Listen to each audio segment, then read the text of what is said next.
Run.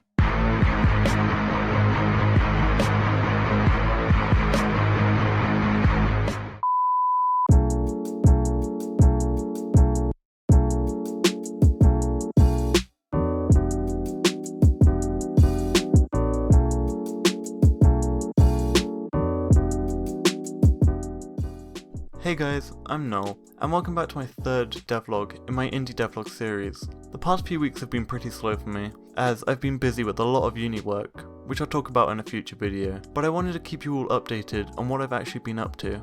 Just before we get started, make sure you like and subscribe, as it really helps me out. But without further ado, let's just hop into it.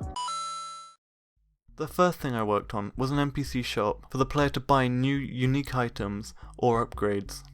They can do this using money that they obtain by selling items at their shop or at these shops. Every item now has a base price, however this can be modified by a modifier so that they can cost more or less in shops. I also added a simple way for players to make money. If they place an item on the sales object, they have the choice to then sell the item by looking off to the side, or they can just pick it back up. This system also uses the modifier, so you can limit the amount of money that the player will get back. Next I felt I should upgrade the graphics to some nice shiny new ones. The old graphics were looking quite boring in my opinion, and so I needed a facelift. You'll notice straight away a few graphical improvements from the old version. This is because I've now upgraded from Unity's universal render pipeline to their high definition render pipeline, which means I now have loads more high quality post-processing and graphical options that will come in useful when making my game more beautiful. To do that though, I will also need some models, and this meant it was time to look for the game's main style and to get a feel for what I actually wanted to create. I've always enjoyed the look of low poly art. The simplicity was always really appealing to me from a style point of view, but also as a programmer it meant I wouldn't really need to make detailed meshes. I found an artist called Brainchild who does loads of really amazing art, but one in particular really stood out to me. It captures the look I wanted in my head, a low poly style, but still with a lot of detail. Now I've got my style, the fun bit begins. I need to actually make the models. Okay, so I don't know how to make models, so let's rewind and figure that one out first.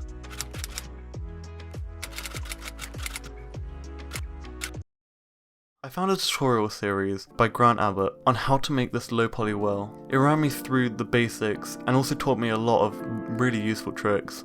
I also now have a well. There's definitely a lot of improvements I could make, but for now I think it looks pretty good. It's time to make some more assets.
So I've made some rocks, a table, some trees. Unfortunately, I forgot to press record when making the trees, but they were by far the most difficult. There's loads and loads of different iterations. This is an old image that I put on my Twitter, and it shows what they used to look like. I feel the new ones are a massive improvement and fit much more in line with the style I'm looking for. After importing them all in-game, I realised I had no one to enjoy them with. I was all alone with no friends, so I decided to make some. AI was the feature that I've been putting off making for ages. In the past, I've always struggled, and I really wasn't sure where to begin. After doing some research, I found a course by Unity about creating pluggable AI.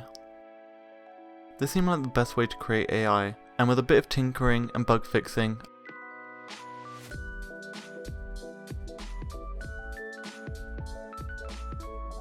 I got it working.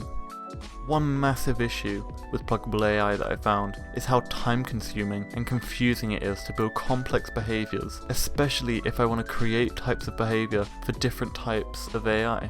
So I'll definitely be revisiting this approach in the future, but for now they can chase me, attack me, follow waypoints, and I finally got people to admire my art. Anyway, that's all for this video. I hope you enjoyed it.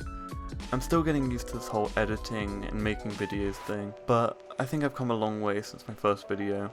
If you did enjoy the content, please slap that subscribe button and maybe even drop a like. It's free and it really helps me out.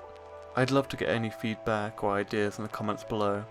And also, if you want any more regular updates, you can follow my Twitter @NoelSomnusGames to see what else I get up to.